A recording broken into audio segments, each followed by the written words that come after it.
Hey everybody, this is Casey on Wall to Wall Country this afternoon for you, hanging out with you on a great show that we feature all kinds of great country music and country artists. And every week we have the opportunity to talk to someone really, really, really cool. And sometimes we talk to legendary artists and sometimes we talk to new and upcoming artists. But this week on the show, I'm very honored and thrilled to have on board Mr. Sammy Kershaw calling in from Nashville. Hi, Sammy. How are you doing today? Oh, I'm doing pretty good, except for a little summer bronchitis, I guess you call it. Oh, my. You know, the summer colds are always the worst. They're the hardest to get rid of. They are. They are. I haven't had one in probably 7 or 8 years. Yeah.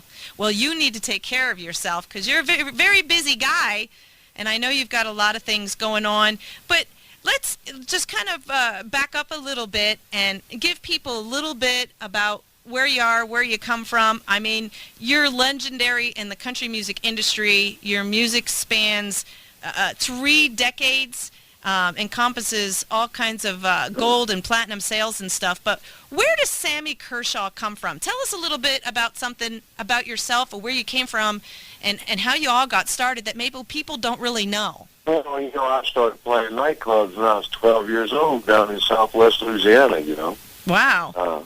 About 45 years ago. That's where I come from, a little town called Kaplan, Louisiana.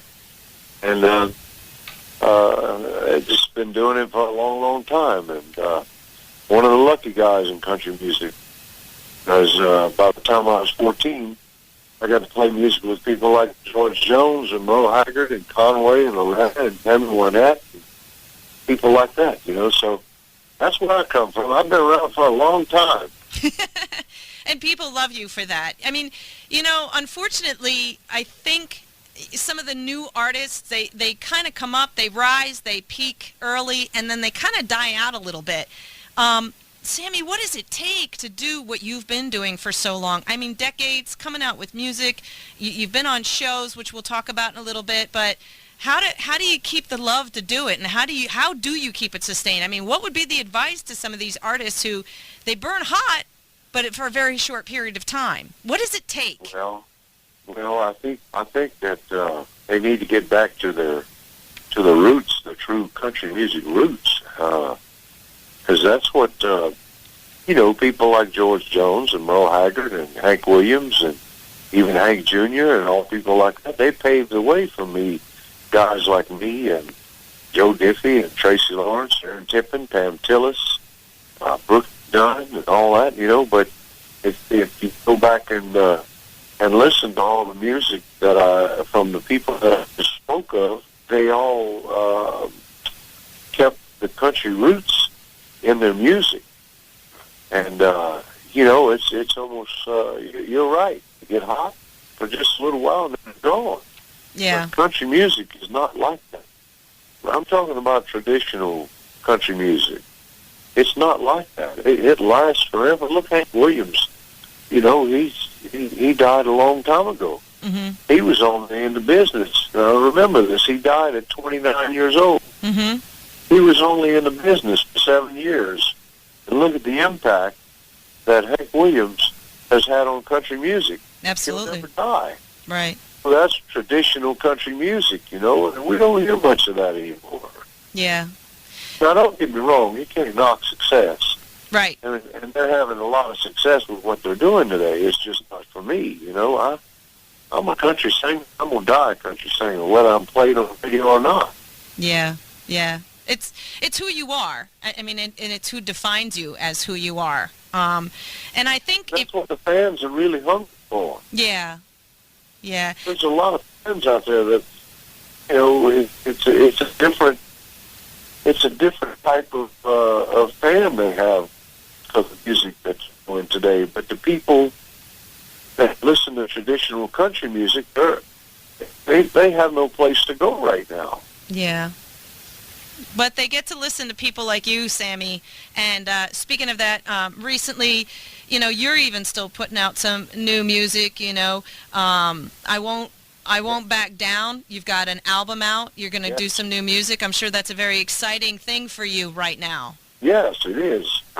You know, I still record music, Um, it's just we don't get help from radio to drive our music, and a lot of people don't know we even have music out there. They just they don't see us anymore. I'm not mad about that. I mean, do what they got to do. That's a we have to rely on social media and things like that to try to get the word out that we have new music out there. No, that's kind of hard. We don't have money that the major labels have to spend to get records out and stuff like that, But I see plaques on the wall nowadays where it says gold digital sales or platinum digital sales, and golly, man, but back in the days of the 80s when playing there, we were selling 500,000 albums. Right. It's a big difference to what we're at now. Right. It's a huge difference. There's not very many. I don't think there's very many actual CDs that are sold anymore. Yeah. It's all digital downloads. And I think that is kind of hurt. That's why we don't see a whole lot of gold and platinum albums anymore. Right. Because people just go, we cut a whole album, but people just go in and download the song, that album. Yeah. We've wasted money of the 10 songs we put on the album, Yeah. So, it helps in a way, in another way. So it's kind of hard to find a happy medium in there, too. Yeah, yeah. Well, we hope to play some of your music and get it out there for you off this album, I Won't Be Back, which you just released recently, and I know people are going to love the music. I'm going to point them to your website, and we're going to talk a little bit about that in just a minute. But, people need to remember that, Sammy Kershaw was out there with some great music, and I think the one that might be one of the most recognizable songs out there was Better Than I Used to Be. And I read something that you said, I won't record a song if I haven't lived it. Can you tell us a little bit about Better Than I Used to Be in regards to the fact that you lived something that had you want to record that particular song? Well, actually, you bring up the song Better Than I Used to Be. And, I've lived that song, man. That's me. Mm-hmm. But, like I said, I've been doing this for 45 years. And there's not very many songs I haven't lived. Right. I've been through the good, bad, and the ugly. I've paid some dues. And, I put that song out to radio, and some radio played it, not very many of them.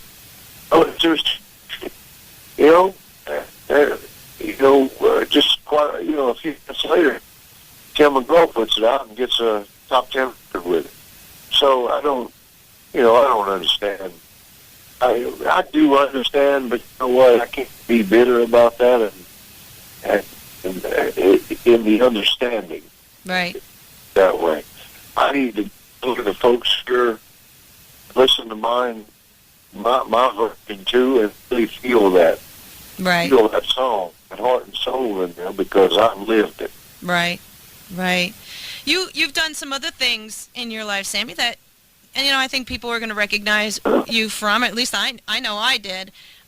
You done some series like Primetime Country, but you also were Hee Haw, and one of the things locally in your home state of Louisiana, you participated in 2 elections as candidates for lieutenant governor, which is, very reputable. I mean, it's something that, you're going to stand up and you're going to speak for what you believe in. And I think that's very, very, very admirable and recognizable, Sammy.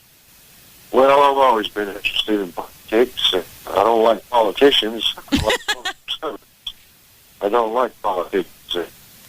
Fortunately, we have too many politicians now, and not enough public servants. And it's about time the American people get out all that crap and do something about it. We're the only ones that can do something about it. Mm-hmm. And but I guess the key is to get everybody at once. That's the part that somebody has to figure out. Mm-hmm. How do you get all of the country on the same page at the same time tell the government in one day, this is our country, you're screwing it up.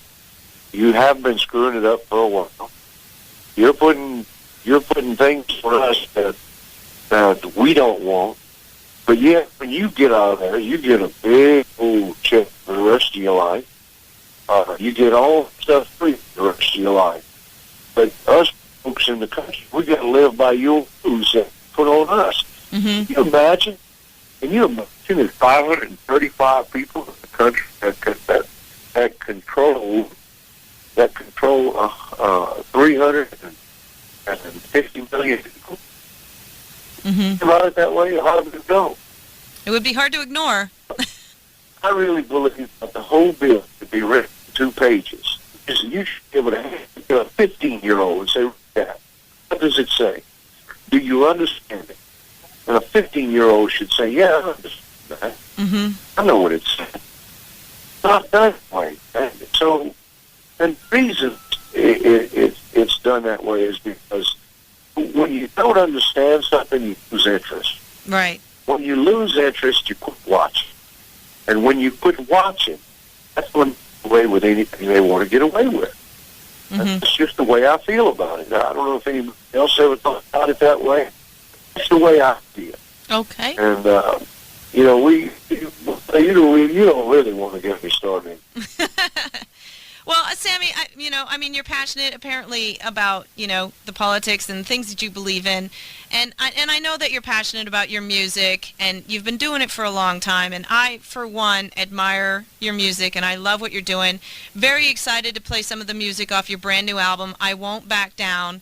And I really think people will give it a listen. And I know for me myself, we're gonna let people know about your music, and we're gonna tell people about their website and to really check your website out and get their hands on your music and bring you more to the forefront. And I hope that we can help you do that. And I just want to say I really, really appreciate your time, Sammy, and calling in today and chatting with us. And we're going to do our best to help you get some more of that music out there for your listening audience and your radio country fans. Thank you, my dear. Well, we really appreciate you calling in, and I wish you the best of luck, and I hope this album takes off like a rocket. And if you ever get up into the Pennsylvania area, you're more than welcome to swing by here, and even maybe play at our venue. We'd love to have you. All right, honey, I appreciate it. Thank you. All right, well, you take care, sir. Thanks so much for your time, and we love you to death. And we're going to play some of Sammy Kershaw's music coming up in just a minute. Bye-bye. Okay, bye-bye now.